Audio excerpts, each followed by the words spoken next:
Wabil ashari hum yastaghfirun, dan di waktu sahar mereka beristighfar. Di waktu sahar mereka beristighfar. Jadi waktu sahar bisa digunakan untuk makan dan minum sahur, kemudian bisa digunakan untuk sholat, dan yang ketiga untuk istighfar. Sebagian ulama menyarankan bagi yang kebetulan bangun dan bisa sholat tentu lebih utama sholat. Bisa juga digunakan untuk berzikir, berdoa. Tapi kalau yang betul-betul beratnya luar biasa, bisa jadi karena saking capeknya, letihnya luar biasa, akhirnya ya ada yang bisa dikerjakan selain rebahan dan bisa beristighfar, maka beristighfar di waktu tersebut. Ini pilihan bagi yang kebetulan ngantuknya luar biasa, karena kondisinya tidak memungkinkan sholat. Nah, itu yang dinamakan dengan waktu tadi, waktu sahar. Jadi ada waktu fajar, lalu ada waktu sahar. Ya, waktu fajar dan waktu sahar. Jadi waktu fajar, waktunya kita kenal dengan istilah subuh. Ya. Kemudian ada waktu sahar. Ini tadi wal fajri, demi waktu fajar. Kita biasa mengenal istilah subuh dan lebih populer istilah subuh daripada waktu fajar di kita. Tapi maksudnya sama. Kemudian tadi istilah waktu sahar.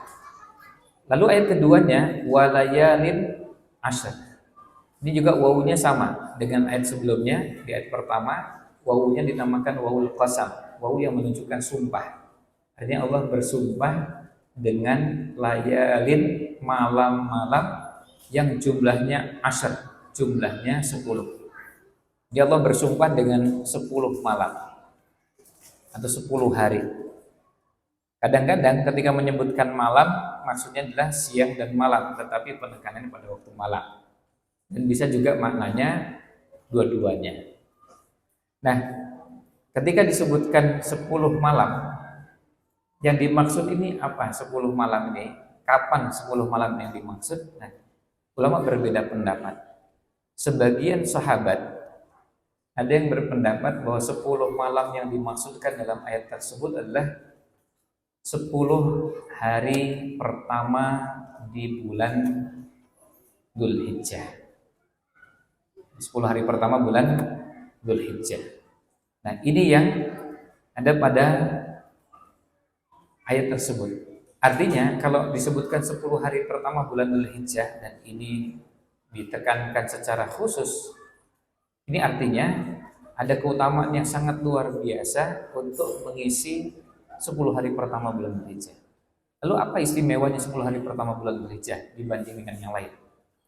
Nah, di sini kita lihat biasanya kalau tafsir itu bisa digunakan tafsir Al-Qur'an dijelaskan dengan Al-Qur'an lagi, atau Al-Qur'an dijelaskan dengan hadis. Artinya Al-Qur'an dengan Al-Qur'an atau Al-Qur'an dijelaskan dengan hadis. Nah, sabda Nabi Shallallahu Alaihi Wasallam menjelaskan keutamaan 10 hari pertama bulan Dzulhijjah. Rasulullah SAW bersabda, "Ma min ayyamin", tidak ada hari-hari, al-amalu sholihu fiha, amal soleh di dalamnya, amal soleh di hari-hari tersebut, ahabbu, lebih dicintai. Dalam riwayat yang lain disebutkan afdalu, lebih utama, dan dalam Musnad Imam Ahmad disebutkan a'dhamu, lebih agung. Ini lebih dicintai, lebih utama, lebih agung min hadhil ayyamil ashr, daripada 10 hari.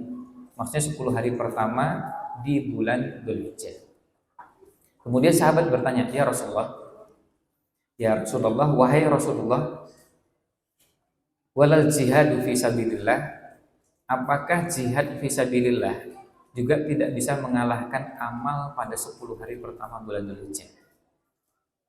Kok sampai bisa keutamaannya begitu besar? Keutamaannya sampai dikatakan ini adalah hari yang amal soleh paling dicintai, paling mulia, paling agung." Nah, kemudian Nabi Shallallahu Alaihi Wasallam menjelaskan walal jihadu fi sabilillah, bahkan jihad fi sabilillah pun tidak bisa mengalahkan amal pada 10 hari pertama bulan Dzulhijjah. Illa, kecuali satu bentuk jihad, yaitu rajulun, orang yang kharaja binafsihi wa malihi, yang keluar dari rumahnya dengan jiwa dan hartanya.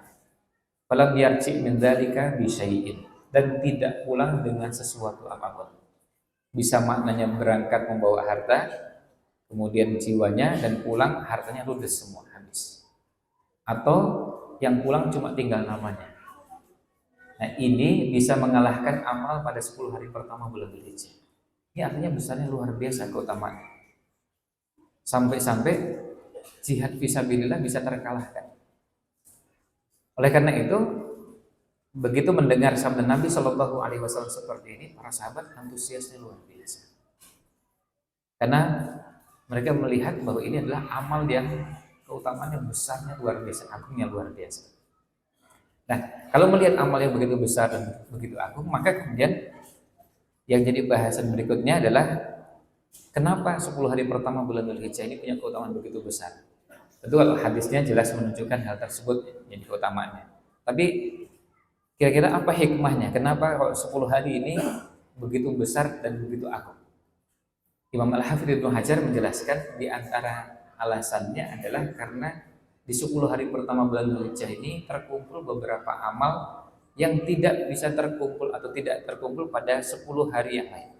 Jadi kalau mau dibandingkan 10 yang lain, itu tidak ada yang seperti 10 hari pertama bulan Dzulhijjah. Coba kita bandingkan dengan 10 hari terakhir bulan Ramadan. Di 10 hari terakhir bulan Ramadan ada puasa. 10 hari pertama bulan Dzulhijjah juga ada puasa, meskipun puasanya tidak wajib. Itu puasa Arafah atau puasa sunnah yang lain. Hanya puasa dengan puasa sama. Kemudian kalau sholat malam sama. Sama-sama bisa sholat malam. Kalau zikir sama, baca Quran sama. Nah, tetapi yang tidak dimiliki 10 hari terakhir bulan Ramadan adalah kalau di 10 hari pertama bulan Dzulhijjah ada sholat Id. Di 10 hari pertama bulan Dzulhijjah, di tanggal 10-nya ada Idul Adha. Sementara di 10 hari terakhir bulan Ramadan tidak ada. Karena begitu selesai bulan Ramadan, 1 Syawal itu Idul Fitri. Itu bukan tanggal 10-nya atau di hari ke-10-nya. Tapi itu sudah masuk tanggal 1 Syawal, artinya sudah bulan baru. Kemudian yang ketiga, di 10 hari pertama bulan Dzulhijjah ini ada ibadah kurban. Yang itu tidak ada di 10 hari terakhir bulan Ramadan. Kurban cuma ada di tanggal 10 dan memungkinkan kalau tidak sempat dilaksanakan tanggal 10 bisa tanggal 11, 12 sampai dengan tanggal 13 Dzulhijjah. Ini artinya hari-hari ini memang amal menjadi begitu mulia dan utama. Nah, selanjutnya kalau melihat keutamaan yang begitu besar, lalu amal apa yang bisa kita kerjakan? Apakah ada amal-amal khusus atau amal ini sifatnya umum atau bebas, tidak dikhususkan dengan amal tertentu? Kalau kita mencermati 10 hari pertama bulan Dzulhijjah ini, amal yang bisa dikerjakan ada 2 jenis. Yang pertama amal yang sifatnya khusus. Maksudnya khusus itu khusus jenis amalnya atau juga bisa waktunya, jumlahnya, tempatnya. Di antara amal yang sifatnya khusus dan ini disebutkan dalam Musnad Imam Ahmad, pada 10 hari pertama bulan Dzulhijjah ini dianjurkan memperbanyak membaca takbir, tahmid, dan tahlil.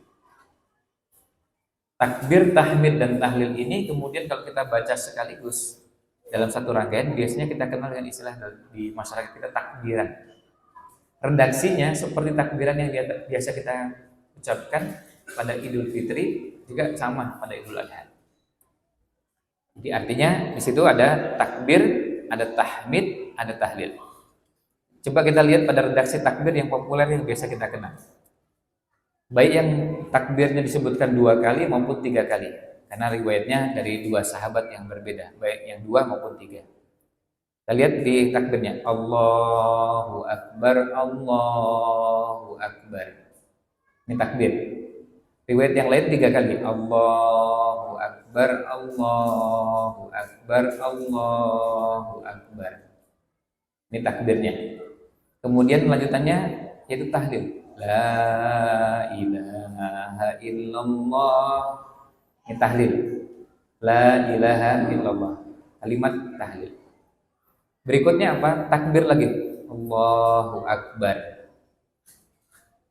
Kemudian Allahu Akbar. Walillahil hamd. Walillahil hamd adalah tahmid. Jadi di situ langsung menggabungkan antara takbir, tahmid, dan tahlil. Nabi SAW menganjurkan pada 10 hari pertama bulan Dzulhijjah memperbanyak takbir, tahmid, dan tahlil. Ini yang sifatnya amalannya khusus, maksudnya jenis bacaannya khusus. Tentu kita boleh beristighfar, boleh bersolawat, boleh membaca zikir-zikir yang lain. Tetapi zikir ini secara khusus disebutkan dalam hadis dan dianjurkan untuk diperbanyak. Sahabat Abu Hurairah dan beberapa sahabat yang lain ketika mendengar hadis ini, apa yang dilakukan? Beliau kemudian berangkat ke pasar, kemudian mengumandangkan takbir, lalu orang-orang pun takbir mengikuti bacaan beliau. Beliau ingin mensyiarkan takbir ini supaya orang mengenal dan mempraktikannya. Maka akhirnya takbir itu menggema di kota Madinah. Nah, ini yang pertama. Yang kedua, yang juga sifatnya khusus adalah puasa Arafah. Kalau puasa Senin Kamis tidak khusus, kapanpun sama. Artinya kita mau puasa Senin Kamis di bulan apapun kita bisa kerjakan. Artinya bulan Syawal, Dzulqa'dah, Dzulhijjah, Muharram, Safar sama. Tetapi kalau puasa Arafah ya cuma ada di salah satu hari dalam 10 hari pertama bulan Dzulhijjah, yaitu tanggal 9-nya. 9 Dzulhijjah yang kita kenal dengan hari Arafah. Ini yang kedua, ini yang sifatnya khusus. Dan ada keutamaan yang sangat besar bagi yang bisa mengerjakan puasa Arafah. Oleh karena itu, sangat dianjurkan dan kita bisa persiapan sejak sekarang.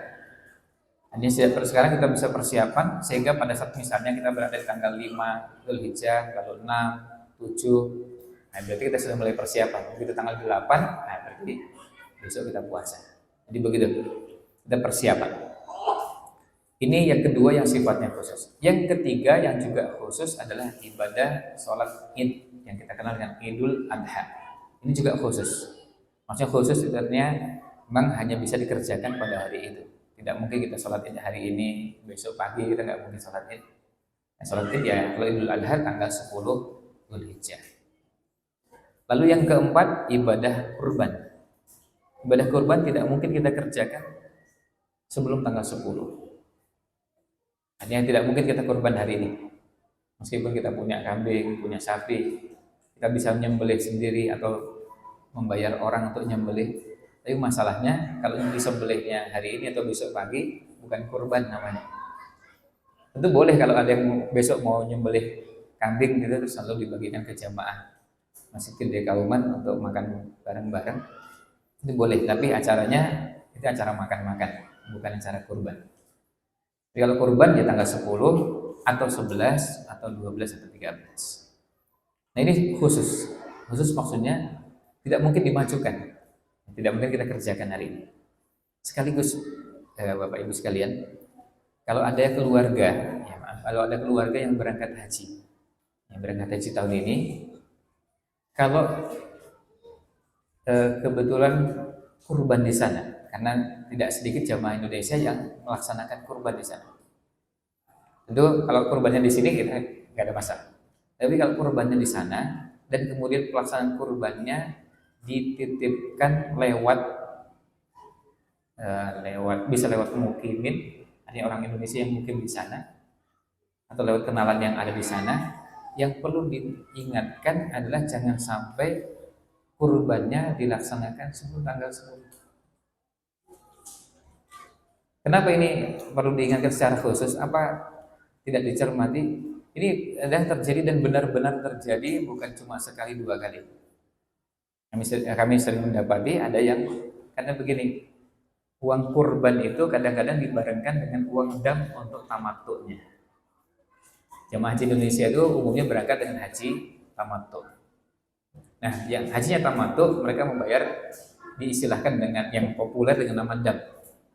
dengan 1 ekor kambing. Ini bukan kurban, ini berhubungan dengan ibadah haji jenisnya tamattu, yang memang semua jamaah haji yang melaksanakan ibadah haji dengan jenis haji tamattu maka menyembelih 1 ekor kambing, atau itu dinamakan dam tamattu. Di sebagian mazhab ini dibolehkan disembelih setelah orang melaksanakan umroh. Jadi begitu sampai di Mekah umroh, maka dam tamattunya sudah memungkinkan dan boleh dikerjakan.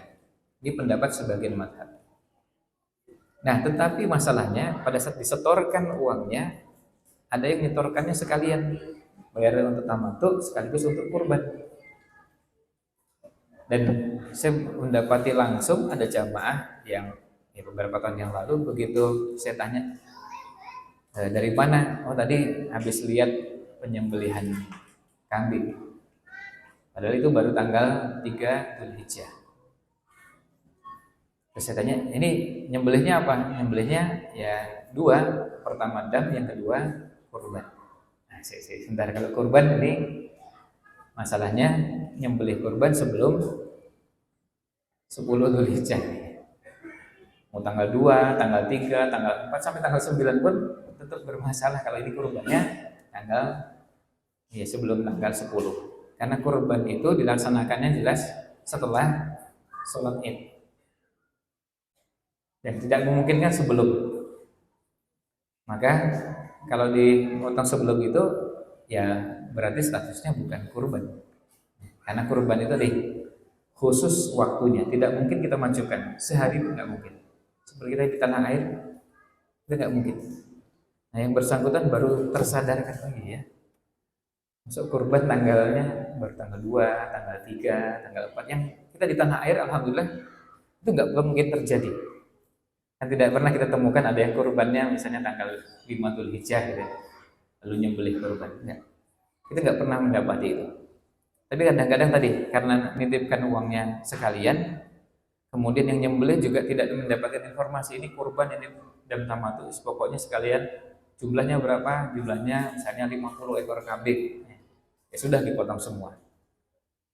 Nah, kalau kurban apa memungkinkan disembelihnya sebelum tanggal 10. Nah, ini yang menjadi masalah. Nah, kemudian ini ibadah-ibadah yang sifatnya khusus.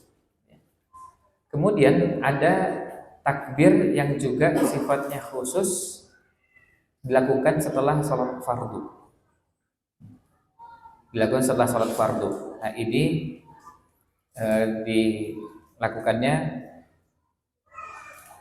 sebelum Idul Adha, yaitu pada dimulai dari sejak, ada yang berpendapat bahwa itu sejak di jamaah haji di Arafah atau pada malam di hari Mina.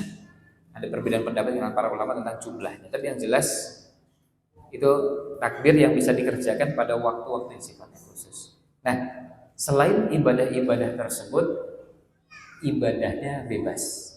Jadi masing-masing kita bisa beribadah dengan ibadah apapun di 10 hari pertama bulan Dzulhijjah. Keutamaannya sama. Keutamaannya sangat besarnya, luar biasa. Maka pengajian seperti ini pengajian yang pahalanya sangat besarnya, luar biasa ketika dikerjakan pada 10 hari pertama bulan Dzulhijjah. Saya belum ngecek ini tanggal berapa ya Hijriahnya. Ini 1 ya? Enggak, tanggal 1 Dzulhijjah belum ya?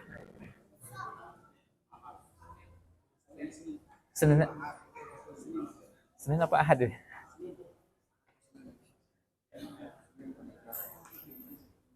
Kalau kalendernya Muhammadiyah Senin. Oh ya. Ya, kalau Senin berarti hari ini berarti belum. Karena ikutnya ini masih terhitungnya hari Ahad. Dalam kalender Islam, kalender baru itu dimulai dari maghrib. Kalau kita sekarang berada di waktu maghrib seperti ini, pada maghrib berarti sudah masuk kalender baru. Kalau tanggal 1 Dzulhijjahnya itu Senin, berarti besok malam. Ya, besok malam itu artinya apa? Artinya kalau kita pengajiannya sekarang nih. Ini pengajian yang tentu menjadi amal yang mulia dan pahalanya besar, tetapi seandainya dilaksanakan pada 10 hari pertama bulan Dzulhijjah pahalanya menjadi lebih besar. Sama-sama pengajian. Sama juga dengan kalau kita zikir, kita berdoa, kita sholat, dan sekian banyak amal soleh yang kita bisa kerjakan. Maka kalau sudah kita ketahui keutamaan yang begitu besar ini, bagaimana caranya kita mengatur kegiatan yang akan kita kerjakan di 10 hari pertama bulan Dzulhijjah. Jangan sampai 10 hari pertama bulan Dzulhijjah ibadahnya biasa-biasa, karena pahalanya besar. Dan kita bisa mengatur ibadah dengan cara yang kita bisa sesuaikan dengan kondisi masing-masing. Tidak ada satupun di antara kita yang bisa beralasan tidak bisa beribadah pada 10 hari pertama bulan Dzulhijjah. Karena apa? Karena jelas ibadahnya bisa dikerjakan oleh semua orang dengan kondisinya masing-masing. Saya nggak bisa berinfak karena nggak ada harta, nggak harus berinfak. Berzikir bisa, sholat bisa, puasa bisa, baca Quran bisa.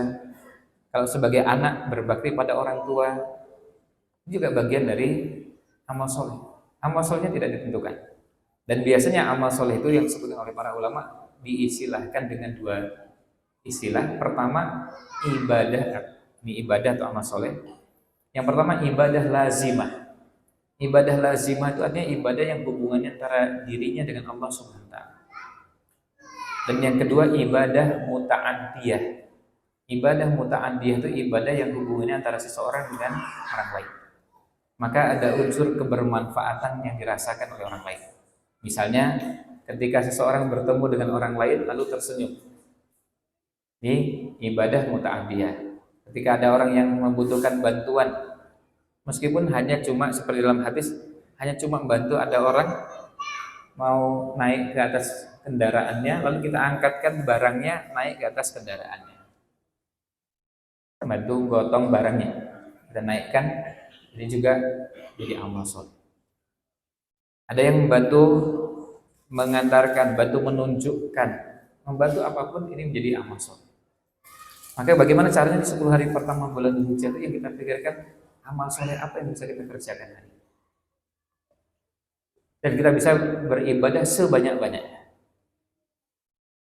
Dan digunakan prinsip fa'idha faraghta fansab. Jika telah selesai dari satu ibadah, maka beralih ke ibadah berikutnya. Apa yang bisa dilakukan? Apapun. Dari sejak mulai bangun tidur sampai tidur lagi. Dan jangan sampai waktu yang mulia seperti itu kita jalani biasa-biasa. Apalagi waktu yang mulia seperti itu porsi tidurnya menjadi lebih banyak daripada biasanya. Maka kita rugi. Silakan tidur seperlunya. Setelah itu beraktivitas lagi. Nah, ini 10 hari pertama bulan Dzulhijjah. Ini kalau tanggal 1-nya Senin berarti mulai besok. Ya, besok pada maghrib seperti ini mulai. Ya, artinya seperti kalau kita mau berlari ya. Berlari kencang, persiapannya berarti kurang dari 24 jam. Mau apa? Misalnya Senin saya mau puasa sunnah, nah, silakan. Berarti persiapan puasa Senin. Terus selain puasa, saya juga berencana untuk, nah, silakan mau direncanakan apapun, termasuk yang selama ini kita rencanakan di bulan Ramadan, kita agendakan di bulan Ramadan, agendakan juga di 10 hari pertama bulan Dzulhijjah. Misalnya, di bulan Ramadan kita mengagendakan mengkhatamkan Al-Quran, baca Quran yang banyak. Meskipun ada yang tercapai dan tidak tercapai, tapi intinya memperbanyak baca Quran. Apa nggak bisa di 10 hari pertama bulan Dzulhijjah? Bisa. Nggak harus targetnya, masih nggak bisa selesai 30 juz, ya. Tapi yang penting waktu untuk Qurannya menjadi lebih banyak. Tadi Mbak Nasar saya ditemui nih Ananda Ahmad dengan Kamil. Mungkin Bapak Ibu sekalian sempat lihat beberapa tahun yang lalu Ananda Ahmad dan Kamil ini yang sempat muncul di Hafiz Indonesia, yang hafal Quran lengkap dengan nama surat, nomor ayat, nomor halaman, sampai nomor barisnya. Juara 1 dan juara 3 di Hafiz Indonesia. Kemudian sempat berkunjung ke beberapa negara, lalu dites oleh beberapa ulama, beberapa masyayikh dari berbagai negara. Dan luar biasanya, selain hafal Quran mungkin dengan sangat bagus, tapi sanggup menyebutkan nama surat, nomor ayat, nomor baris, dan nomor halaman. dan diuji dengan berbagai cara. Artinya diujinya begini, misalnya kita bacakan ayat asal aja, misalnya innad dina indallahil Islam. Pertanyaannya itu di halaman berapa di masa? Kan susah itu. Ya. Mungkin sebagian hafal, oh itu saya tahu suratnya. Pertanyaan bukan suratnya, tapi pertanyaannya di halaman berapa dan baris keberapa. Nah, kemudian pertanyaan yang sulit adalah setelah itu tolong dari ayat tersebut maju 50 halaman. Tolong bacakan baris ketiga dari bawah. Itu kan pertanyaan sulit. Beberapa ustadz yang ngajar tahfidz Quran pun banyak yang nggak sanggup seperti itu. Nah, kemudian nanti mundur ke belakang 100 halaman. Bacakan baris kelima dari atas. Lalu tolong sebutkan itu di halaman keberapa. Dengan sangat cepat dan terampil, ya, kedua anak ini bisa menyebutkan ayatnya, nama surat, nomor ayat, nomor baris, nomor halamannya. Nah, terus tadi bertemu ngobrol-ngobrol, ya karena baru selesai SMP-nya dan mau melanjutkan ke SMA. Nah, kemudian saya tanya sehari ngulang hafalan Quran berapa juz? Jawab sehari 5 juz. Ya. Sehari mengulang hafalannya 5 juz. Nah, itu sekaligus ini resep dan Bapak Ibu sekalian. Kalau melihat penghafal Quran, kalau sudah selesai hafalan Quran, untuk pertanyaannya adalah sehari berapa juz? Pertanyaannya. Jadi bukan sudah pernah hafal, tapi setelah itu sehari berapa juznya. Nah, itu untuk menjaga. Kalau bisa minimal 5 juz, apalagi kalau sudah ada yang sampai 7, 8, bahkan sampai 10, itu berarti hafalannya bisa dipastikan sangat kuat. Kalau sehari 1 juz, nah ini agak berat. Ya. Padahal itu sudah lumayan untuk ukuran yang nggak hafal Quran kan bagus ini, sehari 1 juz. Tapi ini masih terlalu jauh kalau untuk penghafal Quran.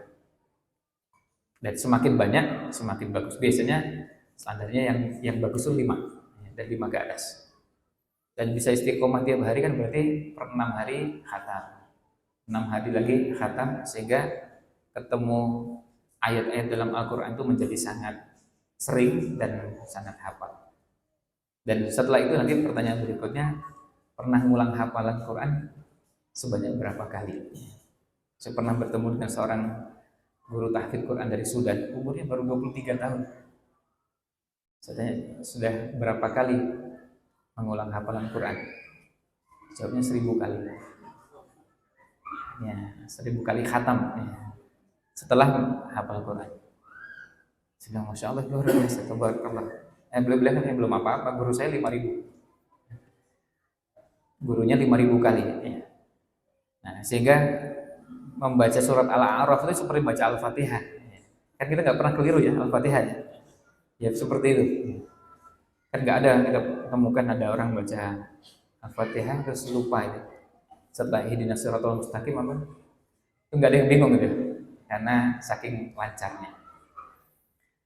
Nah, itu sebenarnya. Jadi tadi yang saya tunjukkan adalah perharinya berapa. Terus saya tanya, 5 juz itu berapa jam? Ya biasanya ba'da subuh sampai sekitar jam 10 atau setengah 10. Nanti setiap paginya begitu. Programnya pada subuh sampai dengan sekitar jam setengah 10 atau jam 10 selesai 5 juz. Nah itu cara-cara untuk mengukur ya, orang menekuni Al-Quran. Nah Bapak Ibu sekalian juga punya kesempatan di 10 hari pertama bulan Dzulhijjah ini mau baca Quran kapan dan berapa lama. Yang diperhatikan bukan berapa juznya, karena masing-masing kita beda, kecepatan membacanya beda-beda. Dan tidak ada masalah berapapun yang dibaca, tapi waktu untuk Qurannya, apakah setengah jam, 1 jam, 1,5 jam, tentu semakin banyak semakin baik. Dan di hari kiamat kedudukan kita ini, Bapak Ibu sekalian yang duduk saat ini, kedudukan kita di surga ini berbeda-beda. Salah satu penentunya adalah Al-Quran. Semakin banyak kita baca Al-Quran, kedudukan kita semakin tinggi dan semakin mulia. Nah, tinggal kita meluangkan seberapanya. Nah ini yang bisa dimanfaatkan juga. Jadi 10 hari pertama bulan Dzulhijjah silakan bisa dimanfaatkan juga untuk Al-Quran. Yang lainnya untuk apa? Misalnya kalau di bulan Ramadan kita berinfak, ya 10 hari pertama juga bisa berinfak. Dan kalau 10 hari mau diprogramkan misalnya dibagi, silahkan. Ada yang bagi misalnya setiap hari saya tak berinfak sekian rupiah, dan ditargetkan supaya 10 hari ini bisa terus berinfak. Maka akhirnya di setiap harinya di lembaran hari-hari 10 hari pertama bulan Dzulhijjah ada catatan infak. Dan sekarang ini enak, kita bisa berinfak tanpa harus mengeluarkan uang dalam bentuk kertas dan yang lainnya, karena bisa transfer, karena bisa menggunakan QRIS dan semacamnya. Intinya adalah 10 hari pertama bulan Dzulhijjah kita manfaatkan dengan sebaik-baiknya. Nah, sekarang silahkan Bapak Ibu sekalian punya persiapan sampai dengan besok sebelum maghrib, apa yang akan kerjakan, dan sejak besok Bismillah mulai memperbanyak ibadah sampai dengan kapan? Sampai dengan Idul Adha. Sampai dengan Idul Adha pada hari Id, dan kemudian waktunya sampai kapan? Sampai dengan maghrib. Ya, sampai dengan waktu maghrib.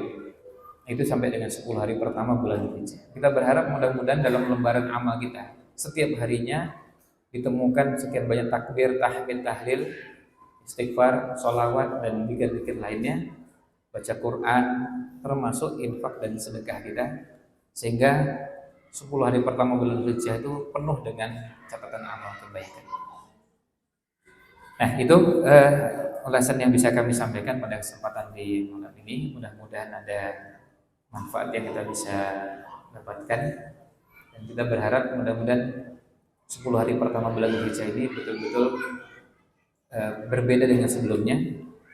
Dan sengaja kita ingatkan ini karena kita ingin perhatian pada 10 hari pertama bulan Dzulhijjah itu seperti kita memperhatikan Ramadan. Kalau kita bertemu bulan Ramadan, biasanya kita menghitung Ramadan masih tinggal 7 hari lagi, 6 hari lagi, 5 hari lagi. Nah, sama juga dengan 10 hari pertama bulan Dzulhijjah, karena pahalanya begitu besar, jangan sampai kita kehilangan kesempatan untuk mendapatkan pahala sebanyak-banyaknya. Kalau tidak bisa apa-apa, termasuk yang kita bisa lakukan adalah kalau kita mohon ampun, bertobat kepada Allah SWT atas dosa-dosa yang pernah kita lakukan, juga bagian dari amal soleh. Ada yang nggak bisa mengerjakan apa-apa, sampai para ulama mengatakan termasuk amal yang soleh yang bisa kita lakukan adalah nggak mengganggu orang lain. Itu juga bagian dari ibadah, karena ada sebagian orang yang ibadahnya memang dengan meninggalkan musuh. Demikian yang kita bisa bahas pada kesempatan kali ini. Mudah-mudahan ada manfaatnya. Kita akhiri, subhanakallahumma wa bihamdika asyhadu an la ilaha illa anta astaghfiruka wa atubu ilaik. Wassalamualaikum warahmatullahi wabarakatuh.